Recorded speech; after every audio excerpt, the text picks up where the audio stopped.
우리 집은 부모님과 두 딸 그렇게 네 식구입니다.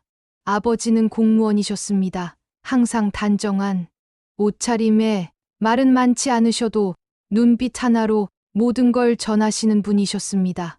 어머니는 가정주부셨습니다. 새벽마다 가족들 도시락을 싸고 집안 곳곳을 정리하며 하루를 바쁘게 살아가셨던 분이었습니다. 저는 큰딸입니다. 어릴 적부터 책임감이 강하단 말을 자주 들었습니다. 아버지는 항상 말씀하셨습니다. 우리 딸은 믿고 맡길 수 있지. 그 한마디가 참 따뜻했습니다. 공부는 곧잘 했습니다. 1등은 아니어도 선생님들이 좋아하실 만큼 묵묵히 성실하게 해내는 학생이었습니다. 외모는 평범했습니다. 눈에 띄지는 않았지만 볼수록 편안하단 말을 들었습니다. 성격은 무던하고 둥글었습니다. 누구와도 쉽게 다투지 않았고 상대의 말에 귀 기울일 줄 아는 아이였습니다. 그래서였을까요? 친구들은 고민이 생기면 조용히 다가와 제게 털어놓곤 했습니다. 너한텐 괜히 말하고 싶어져. 그 말을 들을 때면 속으로 참 감사했습니다. 여동생은 저보다 4살 어렸습니다. 활발하고 조금은 엉뚱한 아이였죠. 어렸을 땐 동생이 따라다니며 이것저것 물어보는 게 귀찮을 때도 있었지만 지금 생각하면 그 모든 순간이 참 귀엽고 따뜻했습니다. 어느 날 동생이 유치원에서 색종이로 만든 왕관을 들고 왔습니다. 언니, 이거 언니 주려고 만든 거야. 그렇게 제 머리에 씌워주는데 어쩌면 그렇게 진심이 느껴졌는지 괜히 울컥했던 기억이 있습니다. 그 다음 날 전 색연필로 동생 얼굴을 그려서 벽에 붙여줬습니다. 이건 우리 집 공주님이야. 동생이 까르르 웃던 모습 아직도 기억납니다. 부모님과의 기억 중 가장 따뜻했던 장면은 어느 겨울밤이었습니다. 그날 따라 눈이 많이 내렸고 학교에서 돌아오자 온몸이 얼어붙은 것 같았습니다. 집 문을 열자마자 구수한 된장국 냄새가 퍼졌고 어머니는 얼른 옷 갈아입고 와. 뜨거우니까 호호 불면서 먹자. 테이블 위엔 노릇하게 구운 생선전과 따뜻한 국, 그리고 제가 좋아하던 김치전이 놓여 있었고 아버지는 신문을 펴다 말고 우리 딸 고생 많았네. 하고 웃으셨습니다. 그 순간 이 세상 어떤 부러움도 없었습니다. 여동생과는 늘 붙어 다녔습니다. 학원에 같이 가고 방에서도 둘이 꼭 붙어 자곤 했습니다. 중학생이 되던 해 동생이 갑자기 혼자 울고 있길래 무슨 일이냐 물었더니 언니는 공부도 잘하고 엄마 아빠도 언니만 예뻐하는 것 같아. 그 말에 가슴이 덜컥 내려앉았습니다. 그날 밤 동생 책상 위에 편지를 하나 써 올려두었습니다. 난 내가 세상에서 제일 귀여워. 항상 나보다 내가 더 잘 되길 바라고 있어. 나도 널 많이 사랑해. 다음 날 동생은 아무 말 없이 제 품에 안겼습니다. 그 일이 있고 나선 서로를 더 이해하고 아껴주게 되었습니다. 친구들과의 추억도 많습니다. 고등학교 때 같은 반 친구들과 시험 끝나고 근처 공원에서 컵라면을 나눠 먹으며 서로의 꿈에 대해 이야기했던 날이 있습니다. 나는 간호사가 되고 싶어. 나는 제빵사 언젠간 내 빵집 차릴 거야. 제 차례가 오자 저는 조용히 말했습니다. 나는 그냥 좋은 사람이 되고 싶어. 그 말에 친구가 웃으며 넌 이미 좋은 사람이야. 그 한마디가 얼마나 큰 위로가 되었는지 모릅니다. 졸업식 날 친구들 하나하나와 껴안으며 펑펑 울었습니다. 헤어지는 게 그렇게 슬픈 일이란 걸 그때 처음 알았습니다. 시간이 많이 흘렀지만 그 시절을 생각하면 가슴 한 구석이 따뜻해집니다. 조용히 묵묵히 사랑받으며 자란 아이, 그게 바로 저였습니다. 대학교 2학년이 되던 봄이었습니다. 그날은 유난히 햇살이 따뜻했고 저는 친구랑 둘이 강의실 옆 벤치에 앉아 바나나 우유를 나눠 마시고 있다가 강의실로 들어갔습니다. 곧이어 강의실 문을 열고 들어오는 그 사람을 처음 봤습니다. 키 175 정도의 약간 마른 체형인데도 귀엽게 생겼고 눈웃음이 장난스럽게 퍼지던 그 얼굴에 저는 그대로 마음을 뺏겨버렸어요. 그 사람은 우리과 과대표였어요. 리더십이 있었고 말도 참 잘했어요. 까불까불하게 웃기기도 하다가 회의 때는 또 누구보다 진지했죠. 처음엔 그냥 멋있다고 생각했는데 알면 알수록 선배는 정말 반할 수밖에 없는 사람이었어요. 저는 소심하고 여린 편이었지만 그래도 항상 웃으려 하고 친구들 사이에선 명랑한 편이었거든요. 하지만 선배 앞에만 서면 목소리가 작아지고 고개가 자꾸 숙여졌어요. 선배는 활발하고 사람들 앞에서도 전혀 긴장하지 않고 유머도 잘하고 분위기를 쥐락펴락하는 그런 사람이었어요. 근데 신기한 건 그렇게 장난기 많고 까불까불한데 때로는 눈빛이 너무 진지해서 놀랄 때가 있었어요. 강의실 뒤편에 앉아 조용히 선배를 바라보는 시간이 점점 많아졌습니다. 과회의라도 있으면 일부러 늦게 가서 선배가 말하는 걸 멀리서 듣곤 했고요. 그 사람 목소리를 듣는 것만으로도 이상하게 가슴이 두근거렸거든요.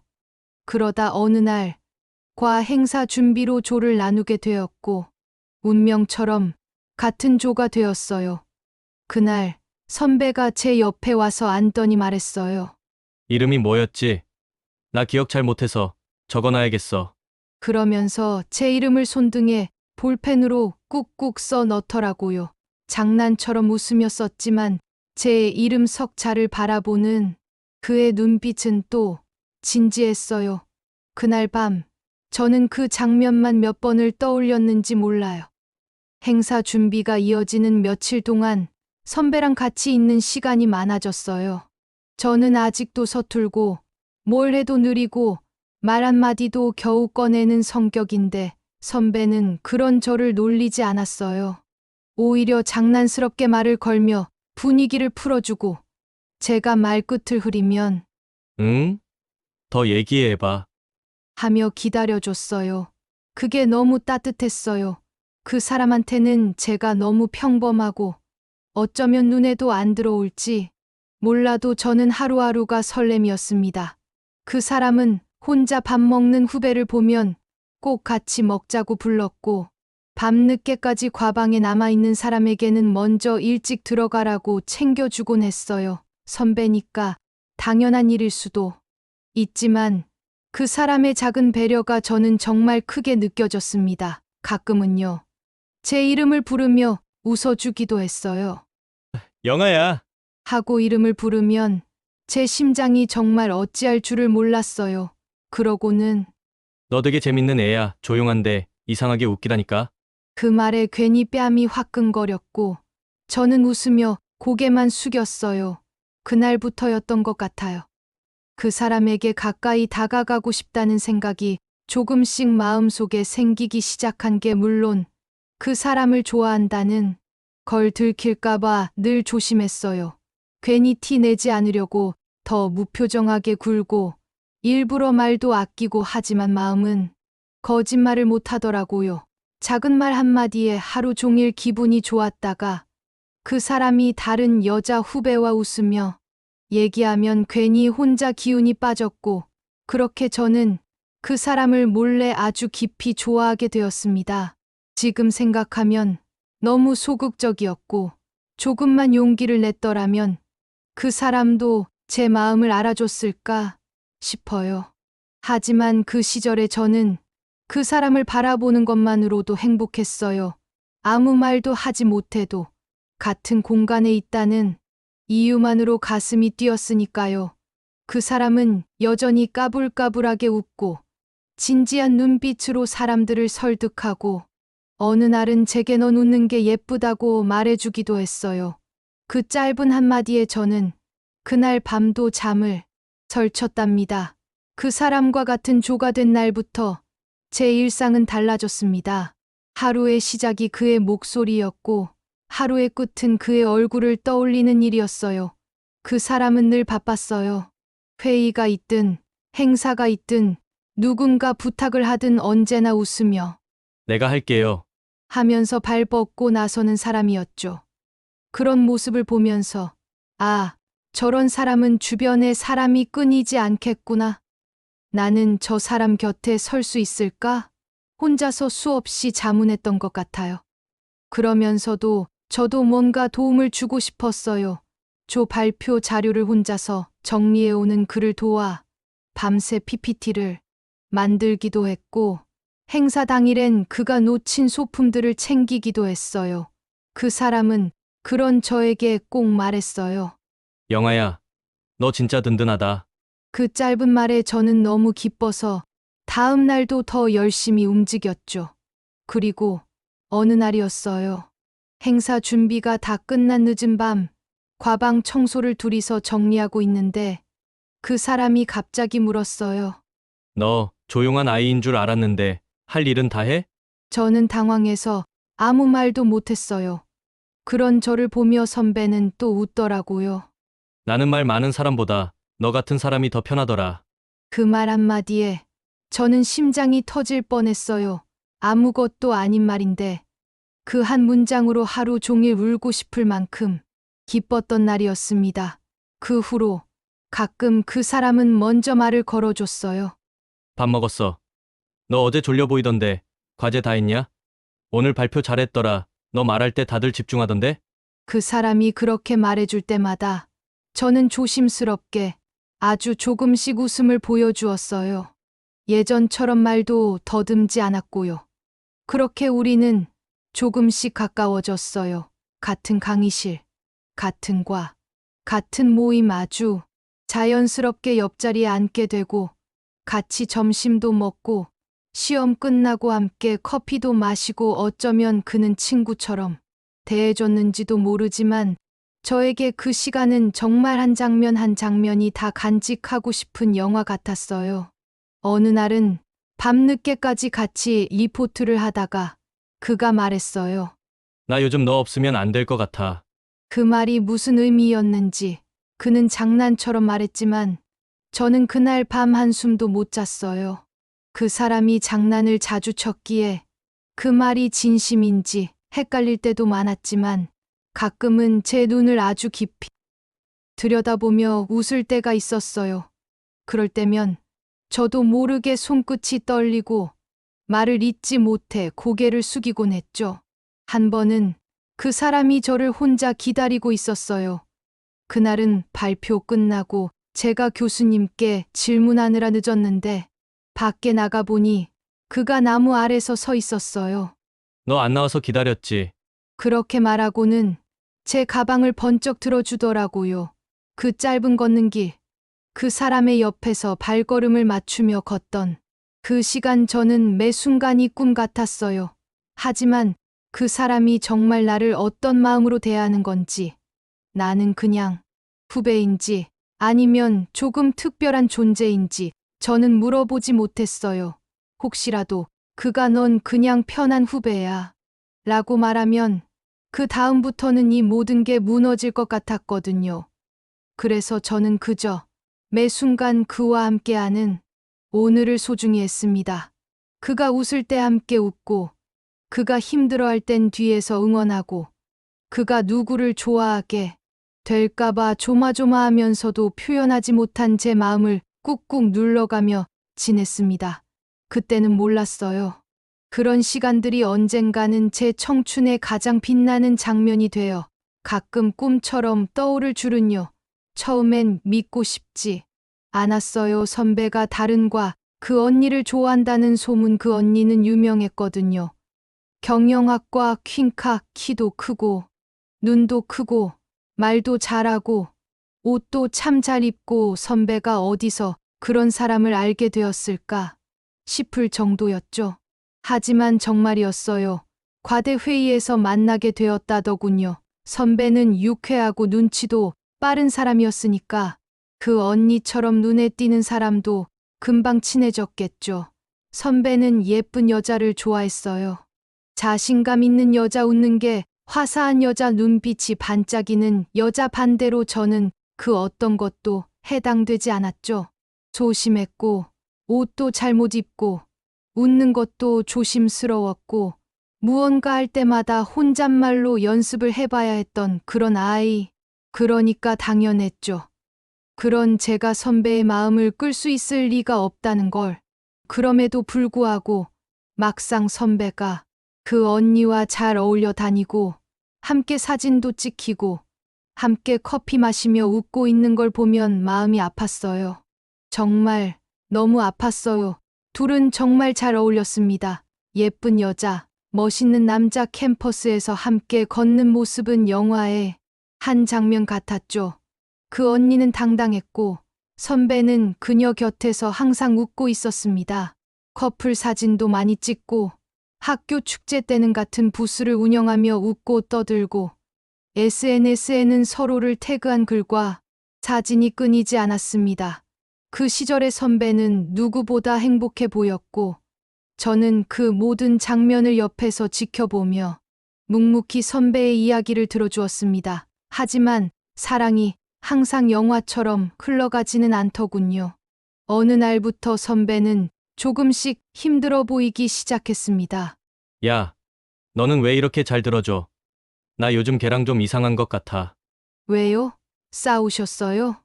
아니, 그냥 마음이 예전 같지 않다는 느낌. 걔가 자꾸 나한테 실망했다는 식으로 말해. 그때부터 선배는 점점 더 자주 저를 찾았습니다. 술에 취해 전화도 하고 밤 늦게 만나자고도 하고 저는 항상 선배 곁에 있었지만 제 마음은 점점 아파져만 갔습니다. 그리고 어느 날 선배는 울 듯한 목소리로 말했습니다. 걔, 다른 사람 생긴 것 같아. 나보다 훨씬 잘난 남자래. 직장도 좋고, 집도 잘 살고, 나랑은 비교도 안 된대. 그날 밤 선배는 제 옆에서 한참을 울었습니다. 저는 아무 말도 하지 못한 채 그저 선배의 등을 토닥였습니다. 속으로는 말했어요. 나 선배 좋아해요. 처음 본 그 순간부터 늘 옆에서 선배를 바라보고 있었어요. 선배가 웃을 때 같이 웃고 아플 때 같이 아팠어요. 그 사람 떠나서 힘든 지금도 나는 선배 옆에 있어요. 하지만 그 말은 꾹꾹 눌러 담았습니다. 어느 날 밤늦게 조용한 캠퍼스를 걸으며 선배는 한숨을 쉬었어요. 걔랑 헤어졌어. 그 순간 제 가슴은 두 가지 감정이 부딪혔어요. 안도의 숨 그리고 동시에 그 사람을 아직도 좋아하고 있구나 하는 슬픔. 선배는 말없이 벤치에 앉더니 고개를 숙인 채 말했어요. 내가 노력하면 좀 달라질 줄 알았거든. 정말 많이 애썼어. 기념일도 챙기고, 힘들어도 표정 안 짓고, 좋아하는 음식도 외워서 만들어 보고. 근데 그 사람 눈엔 안 보였나 봐. 뭔가 이상하다고 느꼈던 건 한참 전이었어. 통화할 때 말투도 바뀌고, 메시지도 짧아지고, 만나면 핸드폰만 만지작거리고. 그래도 그냥 피곤해서 그런 줄 알았어. 나랑 있으면 편해서 그런 줄로만. 근데 결국 얘기하더라. 미안하다고. 더 이상 마음이 안 움직인다고. 그 사람 내 옆에 있어도 자꾸 다른 사람이 생각난대. 내가 뭐라고 할 수 있겠어. 마음이 떠났다는 사람 붙잡는 게 무슨 의미가 있겠어. 그래서 그냥 웃으면서 보내줬어. 진심으로는 안 웃겼지만 그래야만 할 것 같았거든. 문득 그런 생각 들더라. 나는 그냥 잠깐 머물다 가는 사람이었을지도 모르겠다고. 잘해보려고 했던 내가 결국은 뒤처진 사람처럼 느껴지니까 되게 초라하더라. 괜히 말했나. 사실 오늘은 아무 말 없이 그냥 조용히 옆에 있고 싶었는데, 근데 내가 있으면 괜히 다 말하게 돼. 말 안 해도 괜찮을 것 같은데도 이상하게 다 털어놓고 싶어져. 다 끝났어. 그 사람도 그 관계도 이제는 돌아갈 일 없을 거야. 근데 이렇게 허전한 밤은 처음이야. 웃겨. 그동안 내가 얼마나 애썼는데. 선배는 씁쓸하게 웃었어요. 그 웃음에 저는 처음으로 손을 뻗었어요. 그리고 조심스럽게 말했어요. 선배는 웃기려고 애쓰지 않아도 돼요. 그냥 있는 그대로로 충분히 좋은 사람이에요. 선배는 제 눈을 가만히 바라봤어요. 그리고 조용히 고개를 떨군 채 말했죠. 너는 늘 나한테 그런 말을 해준다. 저는 웃지도 못하고 울지도 못한 채 그저 옆에 앉아 있었어요. 그 후로 선배는 자주 저를 찾았어요. 나 오늘 아무 생각도 안 나. 밥이나 같이 먹자. 영화야. 너는 연애 안 해? 하긴 누가 너 괴롭히면 나한테 말해. 나 괜찮아 보이냐? 나 요즘 좀 허해. 선배는 지쳐 있었고 저는 그 옆에서 작은 의자처럼 있어 주었어요. 편하게 기대게, 쉬게 사람들은 말했어요. 너네 둘이 사귀어? 그럴 때마다 저는 애써 웃으며 말했죠. 아니야. 그냥 선배일 뿐이야. 하지만 제 마음은 점점 더 깊어졌어요. 슬픈 얼굴로 웃는 선배를 볼 때마다 내가 대신 아플 수 있다면 싶었고, 선배가 쓰다듬듯 제 머리를 툭 치고 갈 때마다 하루 종일 그 손끝의 온기를 떠올렸어요. 어느 늦은 밤 캠퍼스 벤치에서 선배와 이야기했어요. 그날은 유난히 선배가 힘들어 보였어요. 선배, 내가 선배였으면 나도 힘들었을 것 같아요. 근데 선배는 그런 거 다 숨기고 웃더라. 그래서 더 대단하다고 생각했어요. 선배 혼자 아픈 거 보기 싫어요. 누가 뭐래도 난 선배 편이에요. 쭉. 앞으로도. 그 말에 선배는 한참을 말이 없었어요. 그리고 조용히 말했죠. 나 너 없었으면 더 힘들었을 것 같아. 그 말 하나에 저는 몇 날 며칠 울었고 웃었어요. 선배는 몰랐겠죠. 제가 그렇게 아프게 그러면서도 끝까지 선배 곁에 남아 있었던 이유를 그냥 사랑이었어요. 처음엔 가볍게 시작된 감정이 선배의 아픔까지 안아주는 사랑으로 바뀐 거죠. 선배는 퀸카 언니를 잊었고 저는 여전히 선배를 사랑하고 있었어요. 늦봄, 대학 축제 준비가 끝난 어느 밤이었어요. 동아리방 뒷마당, 불 꺼진 텐트들 사이 조용한 벤치에서 선배와 있었어요. 축제 준비 끝났네요. 응, 이제 진짜 끝. 선배, 많이 피곤하시죠? 괜찮아, 너는? 저요? 그냥 멍해요. 그래, 오늘은 그런 날이네. 이상하게 조용하니까 더 허전하다. 선배, 저기 별 좀 보세요. 잘 보이네. 너 하늘 보는 거 좋아하지? 네, 조용히, 그냥 가만히 있는 거. 너는 항상 조용한데 웃고 있어서 신기해. 웃고 있어야 버틸 수 있으니까요. 그 말 좀 슬프다. 선배는요? 나도 가끔은 힘들었어. 사람들 앞에서는 까불고 웃는데 돌아서면 그냥 멍하더라고. 그거 알아요? 저 그런 선배 볼 때마다 마음 아팠어요. 너 그랬어?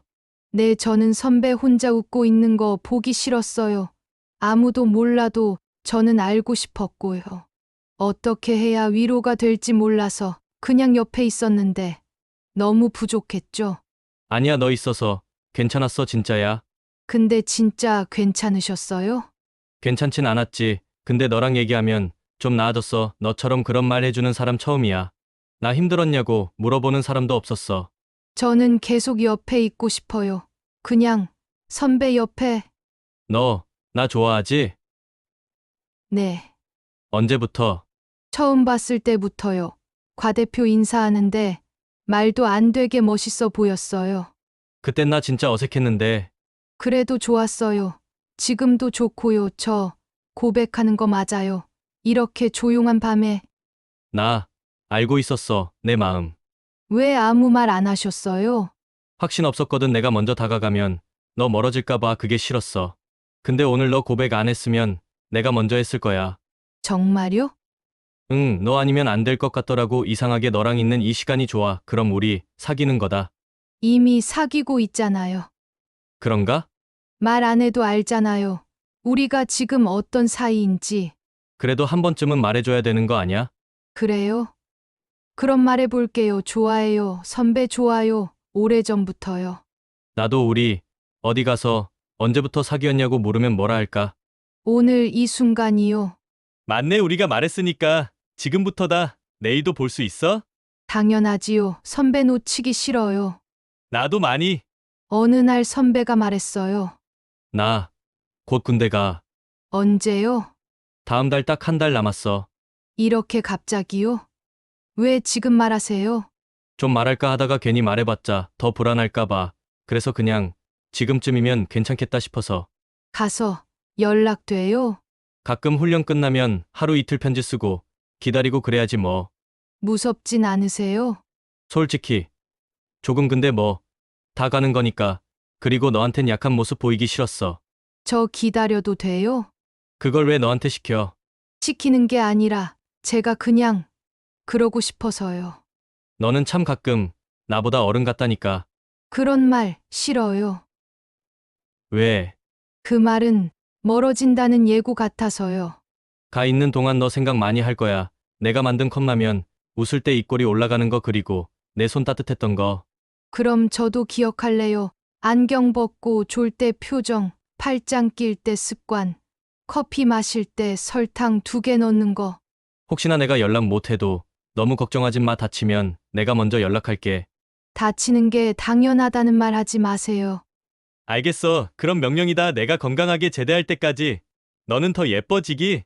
정말 너무해요. 그 말 꼭 그렇게 해야 돼요. 가기 전까지 같이 밥 많이 먹자. 걷고 웃고 말하고 그냥 같이 있는 거 그게 다야. 알겠어요. 대신 약속해요. 가기 전까지 하루도 빠짐없이 제 옆에 있어 주세요. 약속. 그날 밤 군대 간 선배랑 통화했어요. 선배는 무전병으로 배치되어 일했어요. 여보세요. 뭐해? 목소리가 왜 이래 잦았겠어? 아니야, 그냥 좀 피곤했나 봐요. 근데 목소리 들으니까 괜찮아졌어요. 또 그렇게 귀여운 소리하고 밥은 챙겨 먹었어? 응, 선배는 저녁 나왔어요. 오늘 반찬 완전 실망이었어. 깍두기만 먹었다니까. 너 해준 김치찌개 생각났어. 그 정도예요. 다음에 나오면 해줄게요. 진짜 맛있게 약속. 그 약속 꼭 지켜야 돼. 근데 말인데 내일 훈련 나가 산 올라간다는데 좀 힘든 훈련인가 봐. 산. 거기 춥잖아요. 괜찮겠어요? 괜찮지 벌써 몇 번이나 갔다 왔어. 근데 이번엔 좀 길게 잡혔대. 아침부터 나가. 조심해요. 진짜 다치지 말고 끝나고 꼭 전화해요. 알겠어. 휴가 나오면 뭐 해먹을지 미리 생각해놔. 응, 김치찌개는 무조건이고 나머지는 고민해 볼게요. 그래. 그럼 잘 자고 걱정 말고. 응, 꼭 연락해요. 당연하지. 잘 자. 뿅. 그렇게 통화를 했는데 그 말이 마지막일 줄 몰랐어요. 그 다음날 연락이 없었어요. 원래 훈련 나가면 폰 못 보니까 그냥 그런가 보다 했어요. 근데 이틀, 사흘이 지나도 연락이 없었어요. 조금 많이 불안했어요. 하루에도 몇 번씩 핸드폰을 확인했어요. 문자 왔나, 전화 왔나, 괜히 와이파이도 껐다 켰다 하고.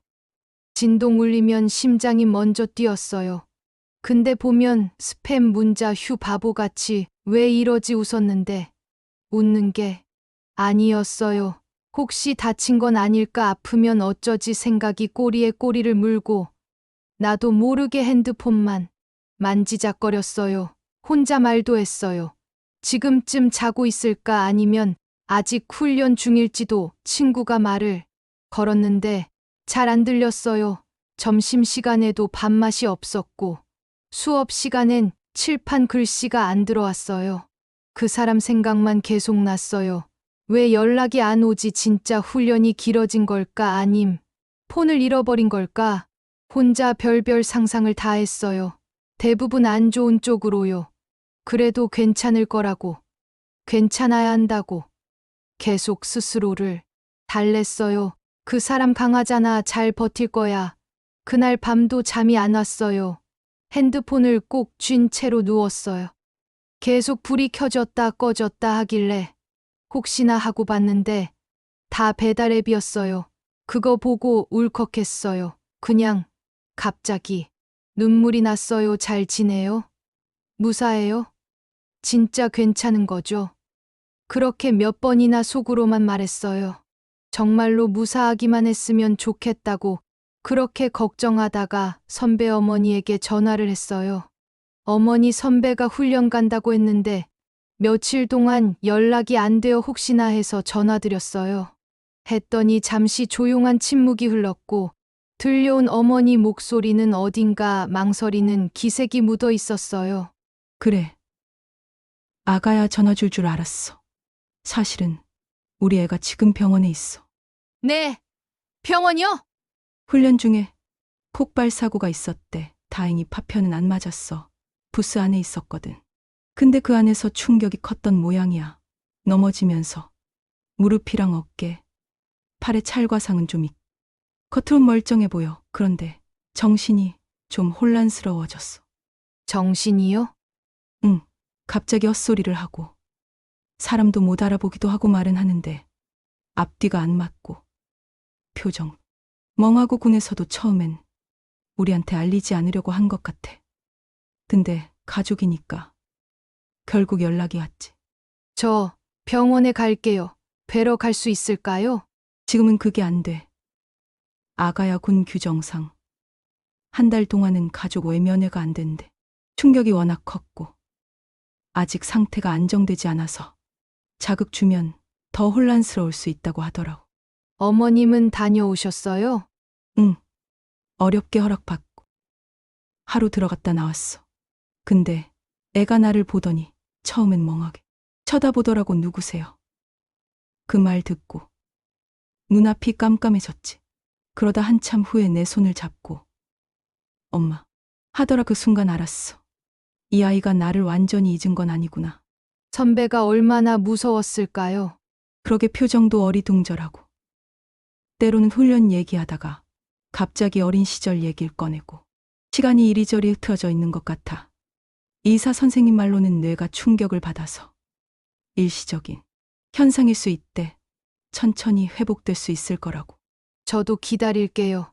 지금은 아무것도 할 수 없어도 그냥 옆에 있다는 마음으로요. 고맙다. 아가야, 내가 걔한테 얼마나 소중한 사람인지 우리 애도 알 거야. 내 얘기 자주 했거든. 목소리도 참 좋아한다고. 어머님 꼭 회복될 거예요. 기적은 일어나요. 저 매일 기도할게요. 그래, 우리 같이 기도하자. 고맙다. 아가야, 정말 고마워. 매일같이 선배 어머님과 통화했어요. 정확히 한 달이 지났을 때 어머님이 그러셨어요. 이제 외부인 면회허가 나왔어. 얘가 내 얘기 자꾸 해서 내가 오면 좋아할 거야. 그 말 듣고 심장이 쿵했어요. 그날 저는 병원으로 향했습니다. 병실 문 앞에서 저는 한참을 서 있었어요. 문을 열고 들어가면 무슨 말을 해야 할까? 그 사람이 나를 기억할까?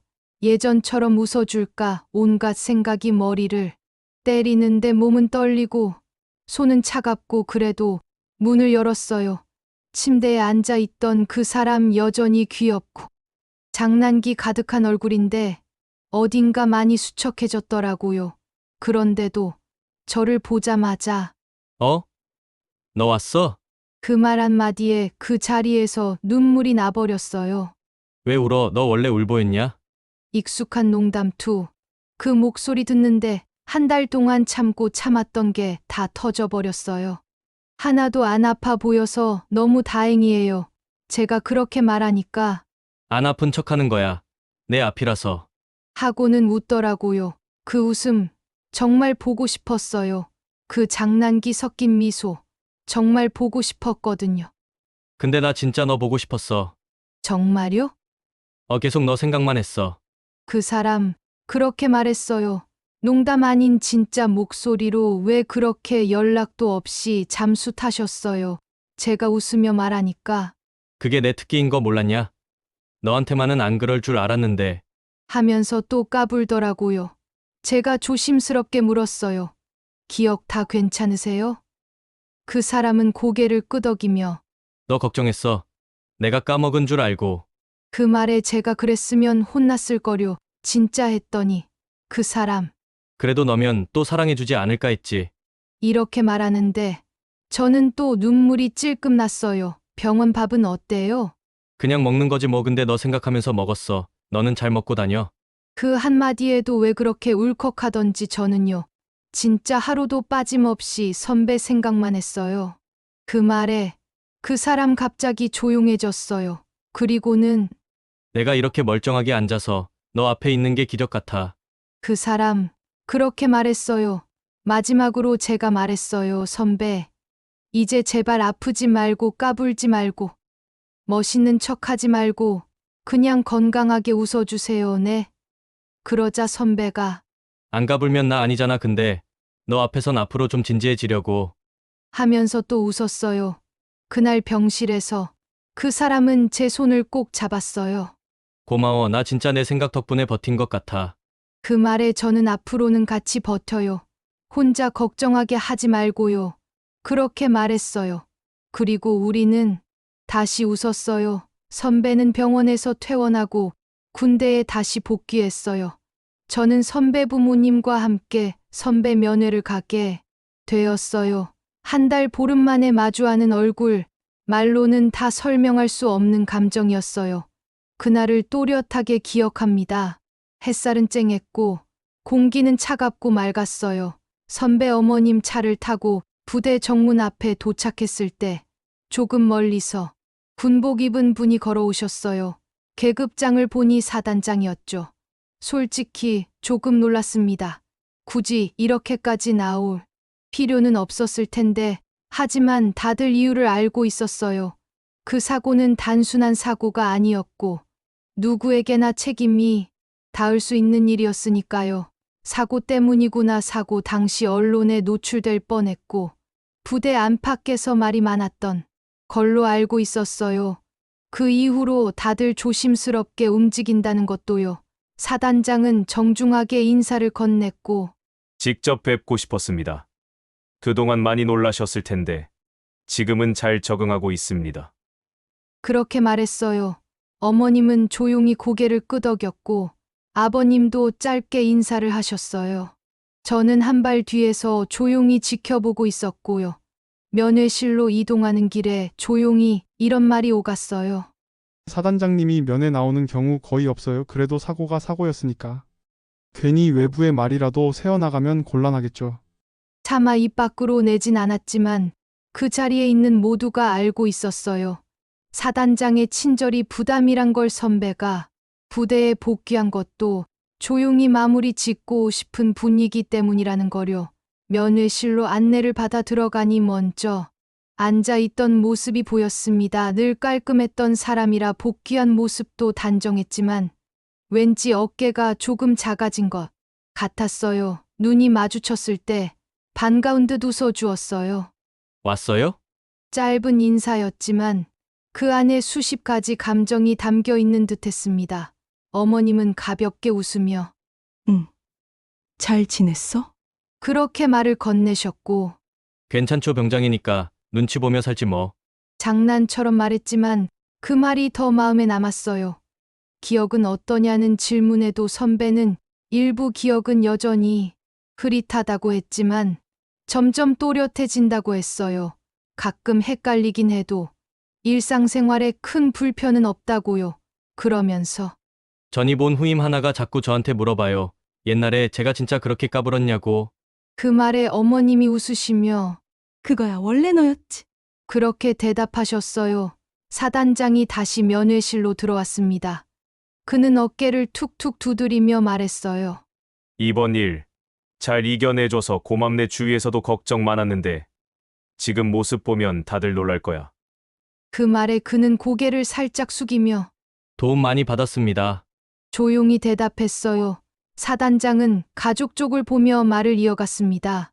보상 문제나 절차는 부대에서도 책임지고 챙기겠습니다.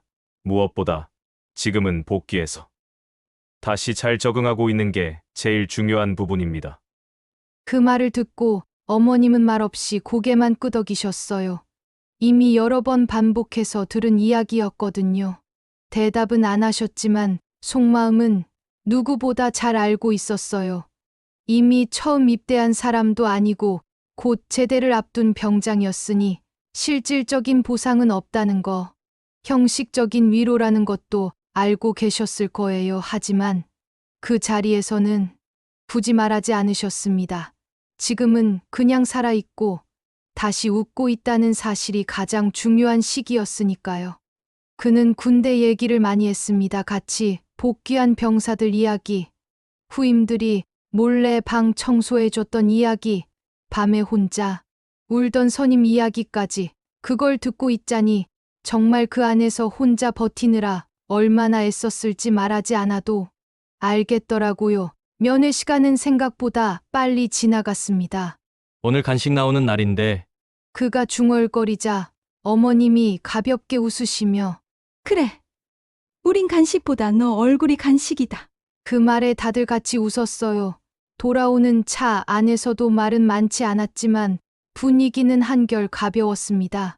앞으로의 일이 완전히 안심할 수는 없겠지만 그래도 그날의 눈빛, 표정, 말투 하나하나가 조금씩 괜찮아지고 있다는 증거였으니까요. 다시 군복 입고 후임들 사이에 앉아 말장난하고 치킨 얘기하면서 웃는 그 사람의 모습이 얼마나 감사한지 돌아오는 길 내내 그 생각만 했던 것 같아요. 선배가 제대했어요. 기다린 만큼 감격스러울 줄 알았는데 막상 마주한 얼굴은 조용했어요. 그래도 그 사람 특유의 따뜻한 분위기는 여전했죠. 선배는 바로 복학했어요. 몇 년 만에 다시 학교에 다니는 선배는 학생이라기보단 무언가 버티고 있는 사람처럼 보였어요. 오늘은 수업 어땠어요?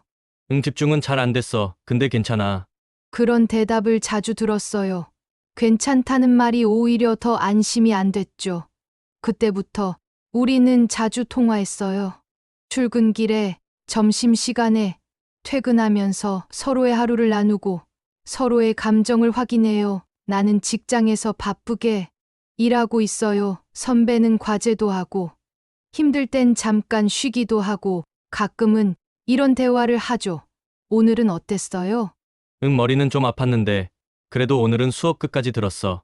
와, 그거 진짜 잘했다. 선배, 오늘 자신한테 칭찬해야 돼요. 그렇게 하루하루가 조금씩 평범해지는 줄 알았어요. 그런데 가끔 선배가 헛소리를 하듯 말할 때가 있었어요. 맥락 없는 질문들, 갑자기 예민해지는 목소리 그리고 통화를 끊고 나면 다시 아무렇지 않은 듯 말하는 태도.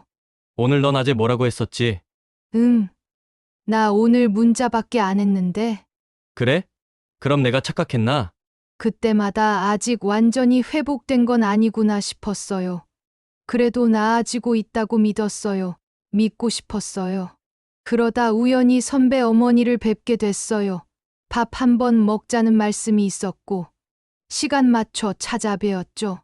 밥을 먹으며 이런저런 얘기를 나누다 문득 그 말이 나왔어요. 아직 약은 계속 먹고 있어. 병원도 빠지지 않고 다니고 있고 좀 오래 걸릴 것 같아. 순간 숨이 턱 막혔어요. 네? 아직이요? 응. 너한텐 말 안 했구나. 아마 그 애가 괜찮아 보이고 싶었겠지. 그제야 퍼즐이 맞춰지듯 선배의 행동들이 이해됐어요. 통화하다가 문득 흐려지던 말투, 가끔 멍하니 흐르던 시간들, 나를 향한 미안한 눈빛. 선배는 아직 아픈 거였어요. 아니, 아프다는 말보다 회복 중이라는 말이 맞겠죠. 집에 돌아오는 길, 눈물이 났어요. 왜 그랬는지 모르겠어요. 속인 것도 아닌데, 그냥 말하지 않은 건데, 그 마음이 이해되면서도 너무 아팠어요. 선배 혼자 얼마나 애썼을까 싶어서 나는 직장에서 작은 일에도 바쁘게 움직이고 있어요. 선배는 학교에 적응하려 애쓰고 있죠. 서로 다른 공간, 다른 시간 속에서 우리는 매일 서로의 하루를 확인하며 살아가요. 오늘도 괜찮았어요? 응, 중간쯤은 힘들었는데 너 목소리 들으니까 괜찮아진다. 그 한마디면 나는 오늘 하루도 이 사랑을 지킬 수 있어요. 선배는 졸업 후 바로 직장을 구했어요. 우리 이제 같은 직장인이네요. 선배가 정장을 입고 퇴근길에 내게 왔을 때 그날만큼은 정말 모든 게 평범하게 느껴졌어요. 우리가 겪었던 시간들이 거짓말처럼 조용해졌죠. 선배는 작은 광고회사에 다녔고 저는 여전히 회사에서 바쁘게 일하고 있었어요. 퇴근하고 만나는 시간이 줄었지만 서로를 챙기는 마음은 더 커졌어요. 밥 먹었어요? 오늘은 컵라면, 회사 회의가 길어서. 그러니까 내가 도시락 싸준다니까요. 그렇게 투닥거리며 하루하루를 살아냈어요. 정말 이제는 괜찮다고 믿었어요. 그러던 어느 날 몸이 이상했어요. 처음엔 피곤한 줄 알았어요. 근데 임신 테스트기 2줄이 뜨더라고요. 한참을 가만히 앉아 있다가 핸드폰을 꺼냈어요. 선배에게 문자로 말했어요. 우리 아기 생겼어요. 답장은 조금 늦었지만 선배는 전화를 걸어왔어요. 그리고 아무 말 없이 한참을 울었어요. 우리 결혼하자. 우리는 서로 눈을 마주보며 작게 고개를 끄덕였죠. 그날 이후로 우리는 조심스레 결혼 준비를 시작했어요. 아직 양가의 이야기를 꺼내진 않았지만 마음은 굳었어요. 그런데 며칠 지나 선배가 이상해졌어요. 혹시 우리 아기 아닌 거 아냐? 네. 그냥 헷갈려서 너무 갑자기니까. 말도 안 되는 소리를 하길래 저도 처음엔 화를 냈어요. 하지만 곧 알아차렸죠. 그 눈빛, 그 흐릿한 말투 또 시작된 거였어요. 선배는 회사도 자주 빠지기 시작했고 결국 며칠 후 정신병원에 입원하게 됐어요. 의사 선생님은 말했어요. 극심한 스트레스가 원인인 것 같습니다. 결혼, 임신 책임감이 너무 컸던 것 같아요. 그 사람은 또 아팠던 거였어요. 선배 어머니는 울며 제 손을 붙잡았어요. 얘가 정말 너한테 잘하고 싶어서 그랬을 거야. 이런 애 아니었는데. 그런데 정작 저희 집은 달랐어요. 이 결혼 하지 마. 그 남자 지금 병원에 입원 중이라며? 회사도 그만뒀다며? 책임질 수 있어? 아이부터 치워. 엄마가 알아봐 줄게. 가족들의 반응은 너무나 차가웠어요. 정신병원 다닌 사람하고 결혼해서 너 앞으로 어떻게 살래? 저는 혼자만이 울었어요. 그 사람을 사랑해서 여기까지 온 건데 세상은 사랑만으로는 안 된다고 말하고 있었어요. 선배는 2주 후 퇴원했어요. 표정이 많이 야위고 눈빛도 흐렸어요. 그런데도 제 손을 꼭 잡으며 말했어요. 이 안에 그냥 너무 무서웠어.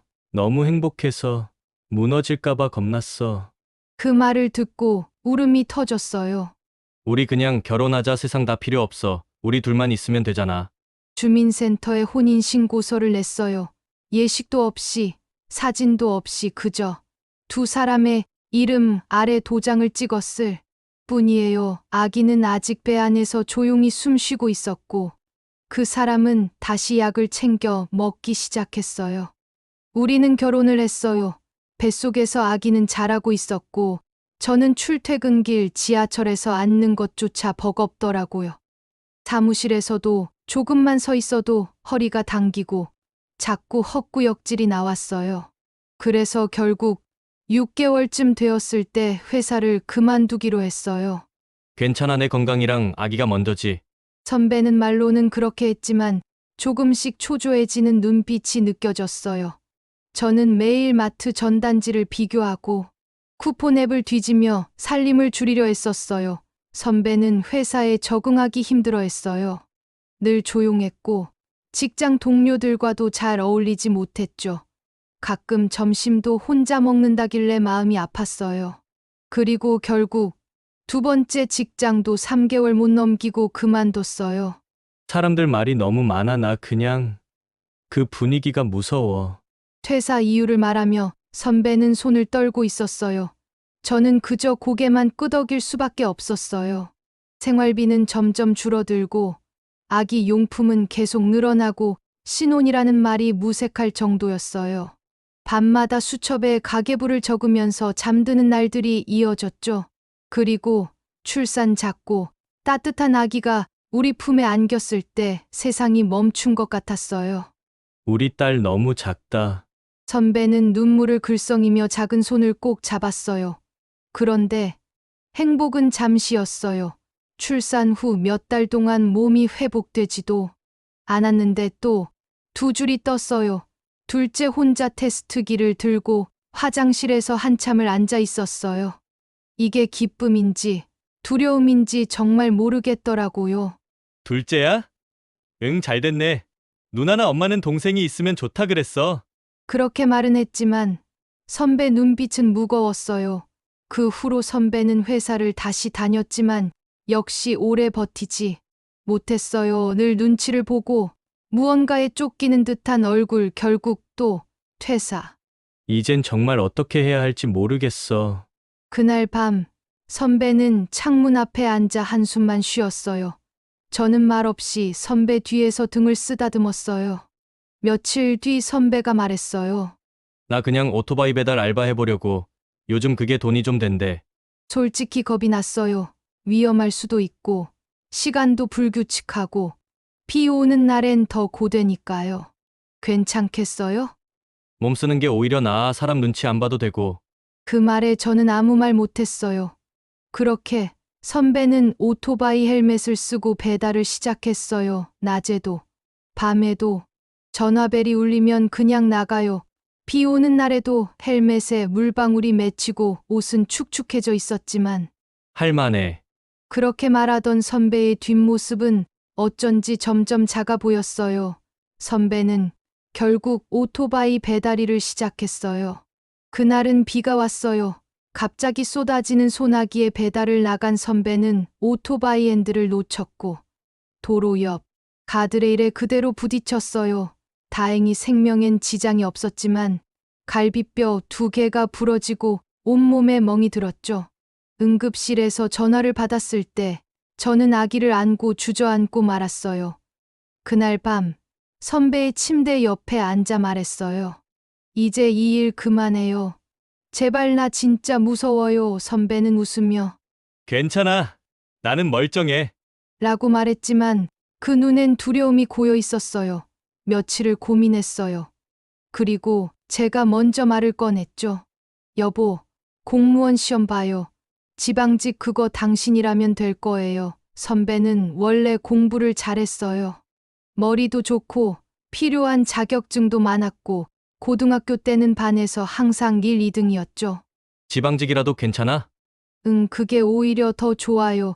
시골 공기 좋은 곳에서 사람들 눈치 안 보고 천천히 살 수 있잖아요.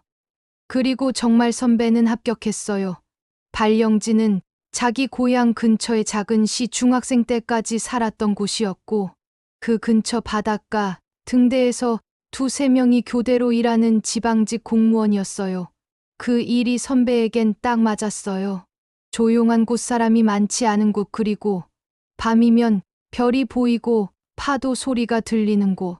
그곳에서 선배는 마음이 점점 가라앉는 듯했어요. 여기 좋다. 응, 좋아 보여요. 얼굴이 훨씬 편안해졌어요. 한 달에 1-2번 선배는 집으로 왔고 그때마다 아이들을 안고 웃었어요. 우리 집엔 첫째 딸, 그리고 갓난 둘째가 있었죠. 그런데 어느 날 또다시 2줄 셋째였어요. 저는 허탈한 웃음이 났어요. 이쯤 되면 진짜 운명인가 봐. 한 달 만에 집에 온 남편에게 말했어요. 여보, 나 병원 다녀왔어요. 어디 아파? 아니, 우리 셋째 생겼대요. 정말이야? 응, 와, 진짜야? 응, 좀 걱정돼서. 너 혼자 얼마나 고민했어? 근데 왜 이제 말해? 당신 힘들까 봐, 부담될까 봐요. 이런 기쁜 소식을 왜 부담이라고 생각해. 고맙고 미안하다. 우리 셋째까지 키울 수 있을까요? 우리 지금까지도 잘해왔잖아. 하나 더. 그게 뭐 어때서? 눈물 나. 울지 마. 아니, 울어도 돼. 그동안 얼마나 힘들었을까. 고마워, 여보. 진짜 고마워요. 나도 사랑해, 여보. 생활은 여전히 빠듯했지만 그래도 이전처럼 막막하진 않았어요. 등대 근무는 월급은 많지 않지만 숙식 제공에 수당도 있고 무엇보다 선배가 버틸 수 있었어요. 밤이면 바닷소리 들으며 혼자 책 읽는 게 행복하다는 선배. 여긴 아무도 내 헛소리에 놀라지 않아. 아무도 나를 이상하게 안 봐. 그냥 다 조용해서 좋아. 그 말을 들은 날 저는 울 뻔했어요. 그동안 선배가 얼마나 숨막히게 살아왔는지 이제야 조금 알 것 같았거든요. 새 아이의 엄마가 된 저는 매일 바쁘고 정신없지만 그래도 마음 한켠이 조금은 편안해졌어요. 선배가 등대에서 잘 자. 하고 보내는 늦은 밤톡 하나에 저는 오늘 하루도 견딜 힘을 얻어요. 결혼 후 새 아이를 키우며 살았습니다.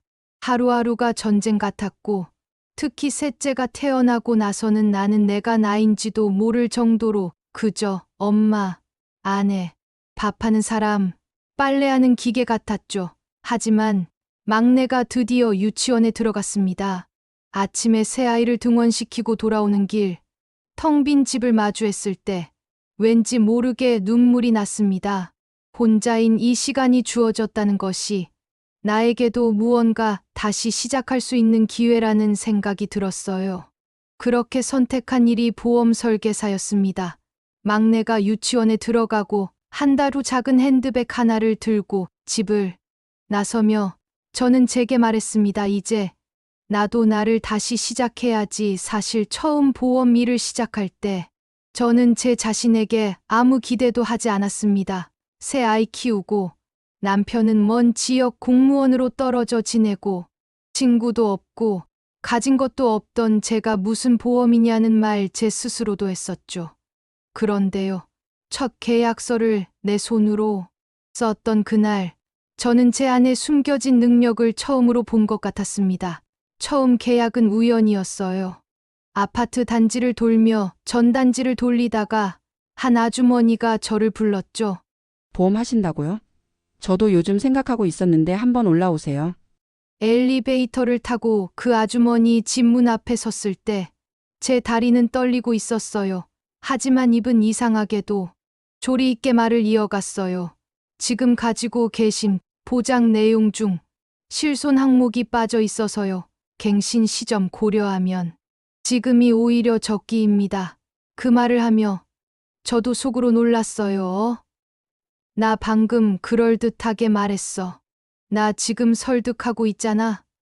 그 계약은 성공이었고 아주머니는 다른 이웃도 소개해 주셨어요. 그게 시작이었죠. 남들은 그 일 힘들어 경쟁 심해했지만 저는 오히려 그 치열한 현장이 내 안에 있던 무언가를 깨우는 느낌이었어요. 처음엔 무작정 걸었습니다. 아는 사람도 거의 없었고 전화할 곳도 별로 없어서 그냥 발로 뛰었죠. 하루에도 수십 번은 문전박대를 당했고 됐어요. 바빠요 라는 말을 하루 종일 들었지만 그래도 포기하지 않았어요. 그러던 어느 날 혼자 작은 식당을 운영하는 할머니를 만났어요. 처음엔 경계하셨지만 며칠을 가서 식사도 하고 가게 뒷정리도 도와드리고 혼자 힘든 일 다 하시는 걸 보며 어느 날 조심스레 말을 꺼냈죠. 할머니, 보험 하나 들어두시면 혹시라도 무슨 일 생길 때 도움이 될 거예요. 할머니는 한참을 말없이 계시다가 이러셨어요. 나 같은 사람한테 이런 말 해주는 사람 처음이네. 그리고는 제 손을 꼭 잡고 계약서에 도장을 찍으셨습니다. 그날 밤 계약서를 바라보며 저는 오랜만에 가슴이 뛰었습니다. 내가 누군가에게 도움이 되었다는 것. 그게 그렇게 뿌듯할 줄 몰랐어요. 전단지를 돌리다가 무시당한 것도 수없이 많았고 심지어 어떤 분은 제 앞에서 전단지를 찢어 쓰레기통에 버리셨어요. 그걸 보는 순간 참을 수 없게 눈물이 나서 근처 편의점 화장실에 숨어 울었습니다. 내가 너무 없어 보였나? 내가 초라해졌나? 그날 밤 막내를 재우고 작은 손바닥만한 다이어리를 펴서 고객 리스트 옆에 작은 별 하나를 그렸어요. 그 별은 계약이 아니라 진심이 통한 사람이란 표시였습니다. 계약은 안 했지만 제 말은 들어주셨어. 작은 별이 점점 늘어갔습니다. 그 별이 10개가 되었을 때 계약서도 따라오기 시작했어요. 어느 날은 허리가 굽은 할머니 댁에 방문했어요. 보험은 필요 없다고 하셨지만 방 안에 혼자 누워 계시길래 몇 마디 나누다 물었어요. 할머니, 따님이랑은 자주 연락하세요? 그 말에 할머니가 울먹이며 말했어요. 딸이 일하느라 못 와. 나 혼자 병원 가기 무섭다. 저는 그날 계약은 못했지만 그 할머니 모시고 병원 다녀왔습니다. 진료 끝나고 돌아가는 택시 안에서 할머니가 제 손을 꼭 잡고 말했어요. 아가야, 너는 보험 팔지 말고 그냥 좋은 사람 해라. 그 말이 저를 바꿔놓았습니다. 보험 설계사가 아니더라도 좋은 사람이 되고 싶다. 그게 어릴 적 저의 꿈이었거든요. 그 뒤로 전 고객을 찾는 게 아니라 도움이 필요한 사람을 찾았습니다. 보험이요? 필요 없어요. 라는 말도 그럼 혹시 최근에 병원 다녀오신 적 있으세요? 보험료가 너무 나가서 고민되신 적은 없으세요? 그렇게 진심으로 접근하면 고객은 하나둘 마음을 열기 시작했죠. 어느 날 아주 낡은 집에 사는 50대 아저씨를 만났어요. 작업장 일하다가 허리를 다치셨대요. 실비보험이 없어 병원비 부담이 컸고 앞으로 치료비도 걱정이셨죠. 그분에게 꼭 맞는 상품을 찾아드리기 위해 밤 12시까지 사례 비교하고 설계하고 보험사에 문의하고 또 문의했어요. 결국 그분은 제게 말했어요. 다른 설계사들도 왔는데 이렇게까지 신경 써준 사람은 처음이에요. 그게 제 30번째 계약이었습니다.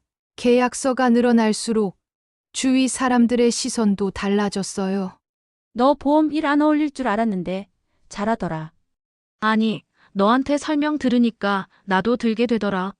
그러다 드디어 입사 6개월째 되는 달, 저는 영업소에서 말하는 그 달의 보험왕이 되었어요. 그날 시상대에 섰을 때 수많은 계약서보다 더 선명하게 떠오른 건 전단지를 찢던 손, 외면하던 눈빛, 그리고 병원 앞에서 제 손을 꼭 잡아주던 할머니의 손이었어요. 보험왕? 그건 그냥 타이틀이었어요. 제가 진짜 된 건 누군가에게 필요한 사람이 된 것. 지금도 저는 아침마다 다이어리에 별을 그립니다. 계약서 옆에 작은 별 하나, 그건 제가 진심을 다한 사람, 그날 마음을 다해 만난 사람의 증표입니다. 혹시 보험 상담 한번 받아보실 수 있을까요? 이 말을 할 때마다 제 안의 작은 소녀가 속삭입니다. 좋은 사람, 되자. 좋은 사람, 되고 싶었잖아. 보험왕을 5번이나 하고 나니 회사의 눈에 띄더라고요. 그렇게 저는 어느 날부터 지점장이라는 명함을 들고 후배들을 이끄는 자리에 서게 됐습니다. 누가 보면 제 인생이 참 반듯하고 성공적으로 보일지 몰라도 그 길이 절대 평탄하지 않았단 걸 저는 잘 압니다. 지점장의 자리는 영광이기도 했지만 무거운 책임이기도 했어요. 후배들의 실적을 챙기고 실수는 대신 사과하고 기회가 될 땐 끌어올리고 실패했을 땐 등을 두드려주는 일, 그 모든 순간마다 과거의 제가 떠오르곤 했습니다. 계약서 한 장 들고 하루 종일 돌아다니다 밥도 못 먹고 돌아왔던 그때의 저, 그래서 저는 후배들한테 이렇게 말해줍니다. 고개 숙일 땐 마음도 함께 숙여야 해. 사람이 먼저야. 요즘 후배들 사이에서 저는 엄마 같은 지점장으로 통합니다. 부끄럽지만 싫지 않은 별명이에요. 회사 일로 바쁘게 하루하루를 보내고 지점 문을 닫고 퇴근할 무렵이면 문득문득 생각납니다. 여전히 섬의 등대에서 혼자 야간 근무를 하는 남편. 우린 아직도 그렇게 각자의 자리에서 일하며 살아갑니다. 누군가는 우리 부부를 보고 그렇게 떨어져 살면 정이 식지 않냐고 물어요. 하지만 저는 그럴 때마다 웃으며 대답합니다. 그 사람은 늘 그 자리에서 날 기다리고 있어요. 언제나 한결같이요. 젊었을 땐 그 사람이 야속하기도 했습니다. 아이 셋 키우는 일 혼자 다 감당해야 했으니까요. 하지만 나이가 드니 이제는 알겠더라고요. 등대처럼 한 자리를 묵묵히 지키는 사람이 이 세상에 얼마나 귀한지를요. 아이들도 이제 다 커서 장녀는 교사가 되었고 둘째는 은행에 다니고 막내도 대학 졸업 후 첫 직장에 들어갔어요. 명절이면 아이 셋이 각자 손에 뭘 들고 찾아오는데 그 모습이 어찌나 대견한지 몰라요. 제가 돈 없다고 외식 한번 제대로 못 시켜주던 시절이 있었거든요. 친구들은 자녀들을 유학 보낼 때 우린 집 앞 슈퍼에서 과자 하나 사주며 달래기도 했죠. 그런데도 애들이 반듯하게 자라줘서 지금도 눈물이 나요. 큰딸이 한 번은 이러더군요. 엄마, 나는 엄마처럼 살 거야. 돈을 많이 벌겠다는 게 아니라 엄마처럼 의미 있는 일을 하고 싶어. 그 말 듣고 남편 몰래 베란다에 나가 소리 죽여 울었어요. 가끔, 아주 가끔은 지금 이 삶이 꿈은 아닐까 싶을 때도 있어요. 겨울엔 난방도 못해 아이들과 이불 속에 꼭 붙어 자던 그 밤들, 그 모든 시간들이 너무 선명해서 지금의 따뜻함이 오히려 낯설 정도예요. 그래도 이제는 알겠어요. 그 모든 시간이 있었기에 지금이 더 단단하다는 거요. 남편과는 벌써 결혼한 지 27년이 지났습니다. 서로에게 너무 익숙해서 말을 많이 하진 않지만 명절 지나고 등대 복귀할 때면 제 손 꼭 잡고 말해요. 다음 생에도 당신이랑 살 거야. 그땐 내가 밥 좀 자주 해줄게. 그 말을 들으면 그저 웃죠. 그 사람도 나도 우리 둘 다 부족했지만 끝까지 함께 살아냈다는 것만으로도 우린 참 괜찮은 부부였다고 믿으니까요. 살면서 수많은 파도가 밀려왔지만 그 어느 것도 우리를 무너뜨리진 못했습니다. 제가 살아보니 삶이란 건요. 늘 꽃길은 아니에요. 하지만 매일매일 물을 주고 햇살을 기다리고 바람을 견디다 보면 언젠가는 우리 인생에도 꽃이 피어나는 것 같아요. 지금까지 긴 사연 끝까지 들어주셔서 감사합니다.